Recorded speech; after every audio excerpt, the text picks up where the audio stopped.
एक पल के लिए सोचिए, रात का आसमान जैसा हम उसे जानते हैं, ध्रुव तारा, ओरियन का तारामंडल, हमारा अपना चांद। अब इस पूरी तस्वीर को अपने मन से हटा दीजिए।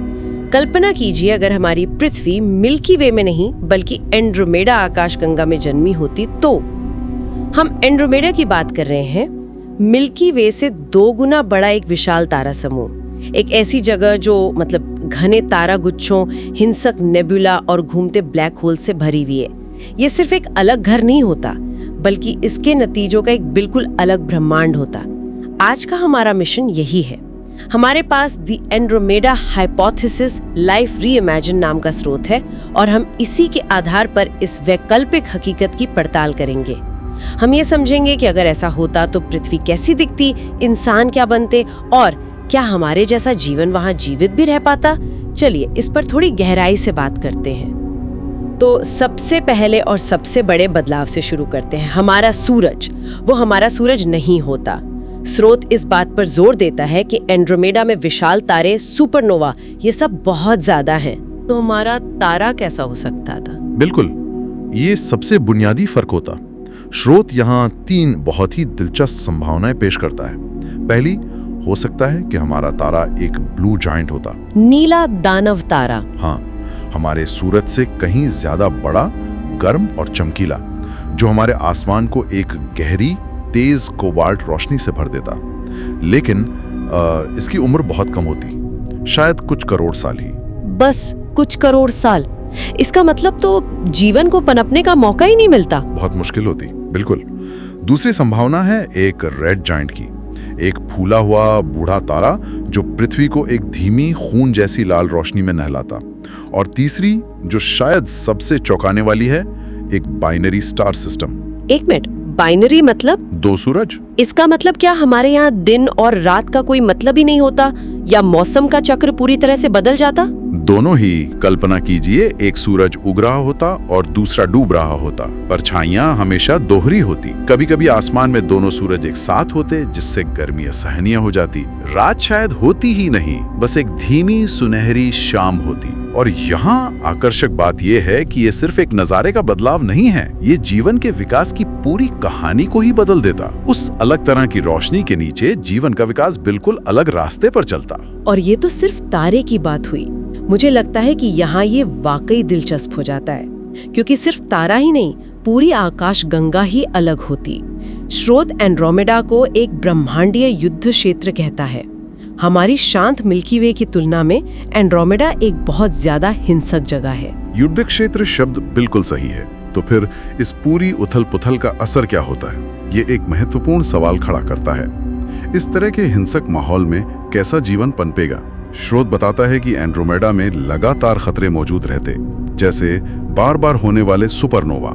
ये फटते हुए तारे होते हैं जो आसमान को किसी परमाणु बम की तरह रोशन कर देते हैं और आसपास के ग्रहों से जीवन को भाप बनाकर उड़ा सकते हैं। और वहाँ नेबुला की तूफानी हवाएं भी हैं, लाखों किलोमीटर प्रति घंटे की रफ्तार से चलने वाली गर्म गैस की आंधियां, भटकते हुए ब्लैक होल भी हैं, और शायद सबसे बड़ा खतरा गामा किरणों के फटने का है। हाँ, और हम किसी छोटे मोटे खतरे की बात नहीं कर रहे। गामा किरणों का एक विस्फोट कुछ ही सेकंड में इतनी ऊर्जा फेंकता है जितनी हमारा सूरज अपनी पूरी जिंदगी में पैदा करेगा।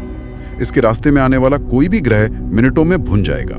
जीवन का मतलब पूरी तरह से अंत। तो इसका मतलब ये हुआ कि एंड्रोमेडा की पृथ्वी पर जीवन का इतिहास लगातार विलुप्त होने की घटनाओं से भरा होता।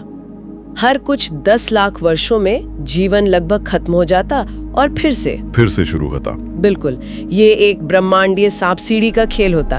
विकास की गति बहुत तेज होती, क्योंकि जिंदा रहने के लिए प्रजातियों को जल्दी जल्दी बदलना पड़ता। जीवन ज्यादा कठोर, ज्यादा अनुकूलनीय और शायद ज्यादा चरम होता। लेकिन इसी तबाही से एक ऐसी खूबसूरती भी पैदा होती जिसकी हम कल्पना भी नहीं कर सकते। ये एक दिलचस्प विरोधाभास है। तो ये नजारा कैसा दिखता? ये खतरनाक खूबसूरती कैसी होती? अविश्वसनीय। स्रोत के अनुसार एंड्रोमेडा में रात का आसमान हमारी कल्पना से परे होता।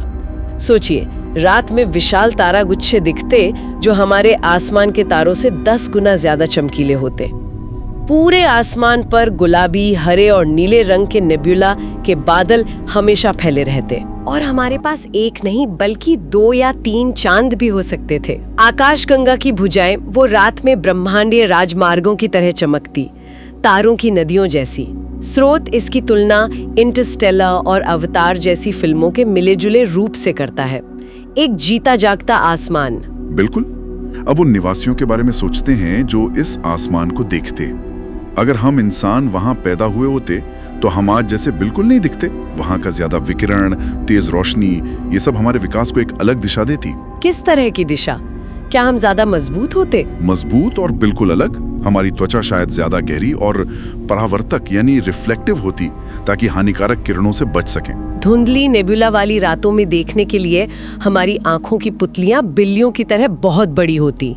इस मटेरियल में एक दिलचस्प तस्वीर यह पेश की गई है कि हमारे शरीर पर बायोल्यूमिनेसेंट पैटर्न होते। मतलब हम अंधेरे में चमकते, बहुत जुगनुओं की तरह। हाँ, शायद एक दूसरे से संवाद करने के लिए। यानी हम इंसान नहीं बल्कि कोई और ही स्पीशीज होते। हमारे अपने ग्रह पर ही हम एलियन होते। सही कहा। हमारा मेटाबॉलिज्म तेज होता, हमारा डीएनए विकिरण के प्रति ज्यादा प्रतिरोधी होता, हम ब्रह्मांडीय अराजकता के लिए अनुकूलित होते।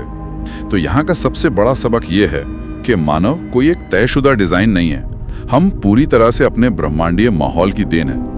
माहौल बदलो तो इंसान की परिभाषा ही बदल जाती है। ये तो इंसानों की बात हुई। मैं सोच रही हूँ कि जिस ग्रह पर ऐसे इंसान रहते वो खुद कैसा दिखता होगा। ये पूरी तरह से इस बात पर निर्भर करता कि हमारा तारा कौन सा होता।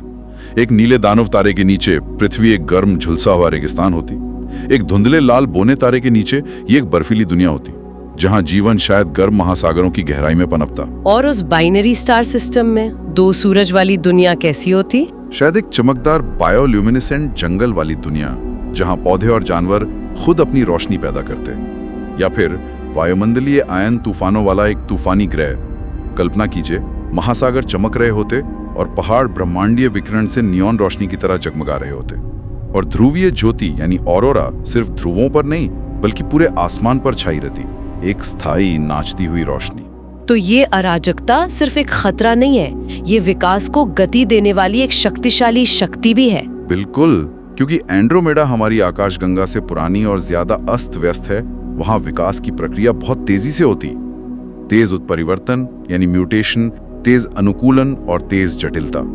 इसका मतलब यह है कि पृथ्वी पर बुद्धिमान जीवन शायद लाखों साल पहले ही विकसित हो सकता था। और इसके नतीजे तो चौंकाने वाले होते। मतलब आज के इंसान 10 गुना ज्यादा उन्नत हो सकते थे। अंतरतारकीय यात्रा यानी एक तारे से दूसरे तारे तक का सफर हमारे लिए एक सामान्य बात होती शायद, लेकिन स्रोत एक और डरावनी संभावना भी सामने रखता है। हो सकता है कि बार बार होने वाली तबाही की वजह से बुद्धिमत्ता कभी खास स्तर से आगे बढ़ ही ना पाती। मतलब हर बार जब कोई प्रजाति होशियार बनती, एक सुपरनोवा उसे वापस पाषाण युग में भेज देता। ठीक वैसे ही, लेकिन अगर हम उस चक्र से बच निकलने में कामयाब हो जाते तो हाँ, हम बहुत आगे होते। शायद हमने कई तारा प्रणालियों में अपनी कॉलोनियां बसा ली होती और शायद हमने पहले ही कई अन्य एलियन प्रजातियों की खोज कर ली होती। और अगर हम इतने एडवांस्ड होते और अकेले नहीं होते तो हमारी दुनिया की राजनीति, हमारी कहानियां, हमारे भगवान, सब कुछ अलग होते। बिल्कुल। एंड्रोमेडा में रहने योग्य क्षेत्र ज्यादा हैं, विकसित तारे ज्यादा हैं और इसलिए ज्यादा संभावित एलियन सभ्यताएं भी हैं। तो हम आज की तरह एलियंस की तलाश नहीं कर रहे होते, बल्कि शायद उनके साथ रह रहे होते या उनसे लड़ रहे होते। लेखक का तर्क यहाँ ये है कि हमारी संस्कृति की पूरी धारणा ही बदल जाती। हाँ, स्रोत कुछ संभावनाएं बताता है। हम अंतरतारकीय पड़ोसी हो सकते थे जिनके साथ व्यापार या युद्ध होता, या फिर हम एक बहुत बड़े ब्रह्मांडीय साम्राज्य का एक छोटा सा पिछड़ा हुआ ग्रह हो सकता था। या ये भी हो सकता था कि हम एक ऐसी प्रजाति होते जिस पर प्राचीन, हमसे कई ज्यादा शक्तिशाली एलियन शक्तियों की निगरानी होती। जैसे हम किसी नेशनल पार्क के जानवरों पर नजर रखते हैं। हाँ, एक तरह से वैसे ही। तो इसका कुल मतलब क्या है? इसका मतलब है कि हमारी संस्कृति, हमारी राजनीति, हमारा समाज, सब कुछ ब्रह्मांडीय कूटनीति और एलियन प्रजातियों के इर्द गिर्द घूमता। मानवता कभी भी खुद को इस ब्रह्मांड में अकेला महसूस नहीं करती। और अब इस कहानी का सबसे बड़ा मोड़, मिल्की वे के साथ टक्कर। इस वैकल्पिक हकीकत में एंड्रोमेडा में जन्मी पृथ्वी ठीक इस समय उस युग में जी रही होती जिसे द गैलेक्टिक मर्जर कहा जाता है। हमें पता है कि असल में एंड्रोमेडा और मिल्की वे लगभग 4 अरब वर्षों में टकराने वाली है, लेकिन उस दुनिया में ये भविष्य की घटना नहीं होती, ये वर्तमान होता। इसका मतलब है कि हमारे आसमान में 2 पूरी आकाशगंगाएं आपस में टकरा रही होती। तारों का टकराव, स्पेस टाइम में अभूतपूर्व अराजकता। ये तो सुनने में ही प्रलय जैसा लगता है। प्रलय और उत्सव का एक मिलाजुला रूप। रात का आसमान एक ब्रह्मांडीय प्रलय की जीती जागती पेंटिंग जैसा दिखता। ये ब्रह्मांड के इतिहास की सबसे खूबसूरत और सबसे भयानक घटना होती और हम उसे अपनी आंखों से देख रहे होते। आकाश में सितारों और नेब्यूला की अंतहीन आतिशबाजी होती। 2 आकाशगंगाओं के दिल एक दूसरे में मिल रहे होते। तो अब एक अंतिम हकीकत की जांच करते हैं।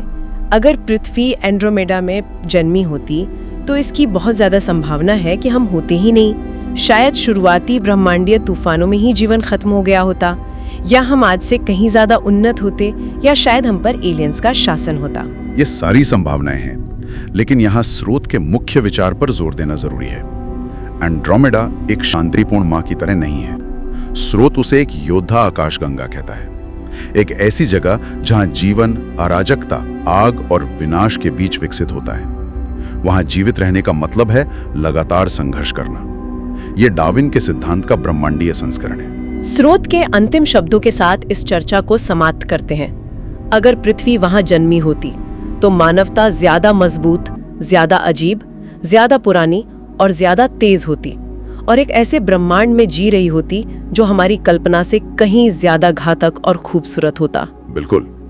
और ये हमें एक बहुत गहरे सवाल पर छोड़ जाता है।